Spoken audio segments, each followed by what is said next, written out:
Grabe mga kababayan yung nangyari ngayon no sa kakatapos lamang ng hearing no. Yung obserbasyon ko doon sa napanood natin mga kababayan, talagang no halos sumabog na sa galit itong si Senator Bongo kasi nga nakitaan na niya na talagang pinagdidiinan siya at idinadawit siya dito sa maanumalyang flood control projects na kung saan sumabog ito sa panahon ngayon ng Administrasyong Bongbong Marcos. Bakit hinahalungkat nila at iniuugnay itong si Senator Bongo doon sa negosyo ng kanyang mga kamag-anak, sa kanyang papa at sa kanyang tatay at sa kanyang kapatid. Matapos ang hearing, may pinost itong si Vegeta, si Trillanes. Kasi si Vegeta, no? Nalabas naman kanyang kapangyarihan na kung saan wala namang katuturan. Sabi ni Vegeta, si Trilling, sabi ni Bongo, wala raw siyang kinalaman sa mga negosyo ng pamilya niya. Alam mo, hindi makakakuha ng 7 billion pesos na proyekto ang tatay at kapatid mo kung hindi dahil sa impluwensya ninyo ni Duterte. Huwag mo nga kaming paglulukuhin. Yun ang saad sa post nitong si Antonio Trillanes mga kababayan. Na magbigay lang tayo ng reaksyon. Bakit nyo ba idinidiin itong si Senator Bongo? Gayong nangyari yung pangongontrata noong tatay ni Senator Bongo way back 2018 pa, mga kababayan, na mayroong nakarehistrong pangalan na CLTG Builders. Ang CLTG Builders, ito ay nakarehistro, ha? Klaruhin natin ito ay nakarehistro mismo sa pangalan ng tatay ni Senator Bongo na si Desiderio Go. Pabalik-balik tayo nito, no? Oo, kasi hindi makaintindi itong Trilling eh. Ngayon, ang kapatid naman na half-brother ni Senator Bongo na si Alfredo Go, na mayroong pangalan na company name na Alfrego, yun ang mga negosyo nila. Si Senator Bongo that time ay hindi siya businessman. Ang pamilya lang niya ang businessman. Maliwanag kanina sa hearing o sa privilege speech, no? Privilege speech ni Senator Bongo na hindi pa siya pinapanganak, ang tatay niya, ganun na talaga ang negosyo, no? Meron talaga silang construction firm na sumasali sa government bidding. Nakapagtataka lang kung bakit gusto talaga nilang i-attach si Senator Bongo gayong that time sa 2018. Si Senator Bongo po ay personal assistant ni Tatay Digong.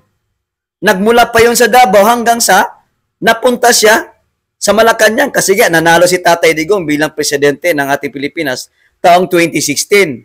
So taong 2018 yan nangyari, yung mga bidding na yan, ano ang koneksyon ni Senator Bongo gayong hindi nga doon siya kasama sa kanyang mga kapatid at saka sa kanyang tatay kasi nga meron siyang sariling trabaho. Siya po ay nanatagtrabaho at naninilbihan kay Tatay Digong, no?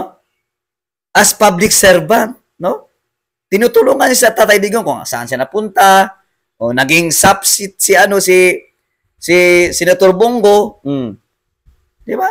Hindi porket nakapangalan CLTG Builders name, pagmamay-ari na Senator Bongo. Klarong-klaro nakarehistro po noong 1993 pa sa pangalan po ng Desiderio Go. Ngayon, nung speech ni Senator Bongo kanina, ang tanging saad lang ni Senator Bongo is kahit noon pa na siya pa'y PA o personal assistant kay Tatay Digong, ayaw na lumapit itong mga kamag-anak ni Senator Bongo sa kanya. Kasi nga, ayaw niya ng kumbaga delikadesa na lang, no? Ayaw niya lang magkaroon ng bahid ng mga ganyang sistema na kumbaga pabor-pabor ba kung sino yung nasa malapit nabibigyan o nagkakaroon ng proyekto or naibigay yung award. Take note mga kababayan natin. Kung ganun pala talaga ito mag-isip itong mga dating politiko na to, na pagdating na lang sa bidding, pinamimigay lang. Ha? Di ba? Kung ganun lang pala kayo mag-isip na yung bidding pala, pinamimigay lang pala yan. Anong silbi pala ng BAC o Bids and Awards Committee? Di ba nga? Ang bansang Pilipinas, pag tayo ay bumibili ng kahit anumang gamit or mga kagamitan na under sa government, di ba meron tayong PhilGEPS? Philippine Electronic Government. Philippine Government Electronic Procurement System. Yun po yun, yung PhilGEPS. No? Kaya nga may bidding. So paano mo nasasabi na sila ang dahilan, si Tatay Digong at saka si Bongo Gayong, mayroon naman tayong BAC na gumagana. Sila ang nagpapasya kung sino ang mananalo sa bidding kasi pinagbibidingan yan, no? Pinagbibidingan yan na kung sino yung mananalo dyan, no? Paubusan po ng yung presyo, no? Kung sino yung pinakababa, yun yung mananalo. Kung sino yung mas maganda yung quality, maganda yung offer, mababa ang presyo, ganun naman ang bidding. Oo. So how come Mr. Trillanes na mag-akusa ka na sila ang nagbigay ng 7 billion projects doon sa kamag-anak ni Senator Bongo? Gaano ka, 'di ba? Gaano ka kasigurado or saan mo nakukuha yung impormasyon na yung sinasabi mo ay may katotohanan? 'Di ba? Kasi mahirap Gagawa-gawa tayo ng kwento dahil nandyan lang sa pag-iisip mo na kinuha talaga or binigay talaga nila yung proyekto na yan, di ba? Iaanin mo pa yung BAC. Anong silbi ng BAC? Bids and Awards Committee. Di ba sila yung nagbibigay ng NOA o Notice of Awards kung sino yung mapalad na nanalo sa bidding. Tapos ngayon, idadawit mo kay Senator Bongo.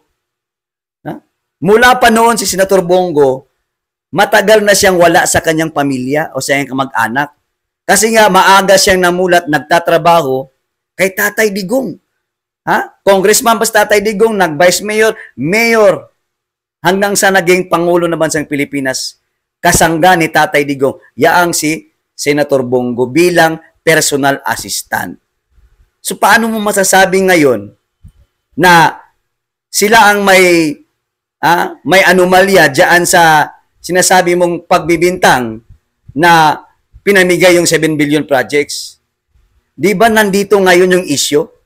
Yung flood controls nasa taong 2022 up to 2025 na anomalya, na iskandalo sa buong Pilipinas na kung saan umabot na sa buong mundo. Ngayon, ipapahid mo kay Senator Bongo. Bakit? Dito tayo nagtataka. Kasi gusto mo isa-isahin itong mga kaalyado ng mga Duterte. Gusto mong makulong, gusto mong maparusahan, gusto mong kahit hindi totoo, gagawin ninyo. Nandyan na nga lantaran na nga di ba? Nandyan na yung mga naisiniwalat na mga diskaya, no, na involved dyan sa hatian. At sinabi na din mismo doon sa Blue Ribbon Committee na nagtatanong agad si Senator Bongo na nagkaroon ba kayo ng joint ventures sa CLTG Builders? Ang sagot, yes. Di ba? Bakit ang tanong ngayon? Ang CLTG Builders lang ba ang nagkaroon ng mga joint ventures sa mga bidding o yung gamitan ng mga pagsali sa mga bidding? Di ba? Yun na yung katanungan. Tapos umabot pa tayo sa punto na talagang hahalongkatin nyo pa yung mga previous na mga gawa ng mga Duterte. Take note, wala tayong narinig na maanumalyang project sa flood control. Ngayon to sumabog. Bakit di nyo imbestigahan, ipatawag yung totoong may kasalanan dyan o totoong mastermind? Sabi nga ni Senator Bongo, nananawagan dyan sa ating mamamayang Pilipino, nagwag tayong pumayag na ililihis lang nila yung kwento sa iskandalo ng maanumalyang ghost projects. Dapat managot ang managot. No? Yung may kasalanan ang dapat managot dito. Hindi magbibintang ng kanino mang tao na wala namang katuturan. Di ba? Kaya kami dapat magsabi sa inyo na huwag nyo kaming pinagluloko.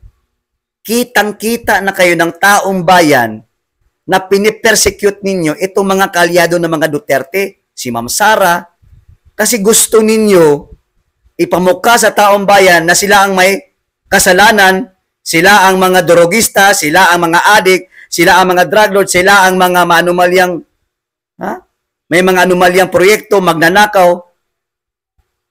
Ano pala ang nakita sa taong bayan ngayon sa inyo? Di ba nandito ang korupsyon? Kayo ang nakaupo, amo nyo ang nakaupo.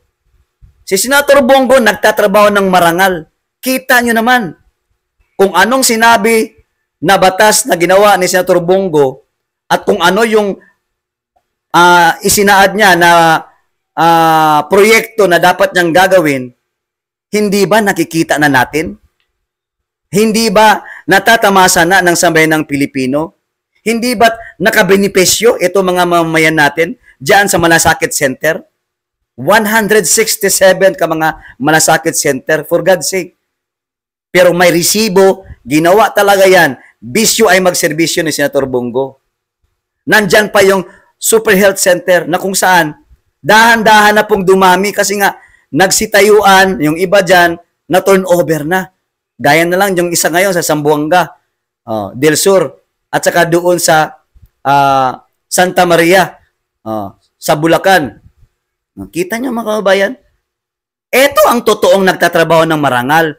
Pero bakit gusto ninyong guluhin lang ang investigasyon at nililihis ninyo at nilalayo nyo sa tunay na nangyayari?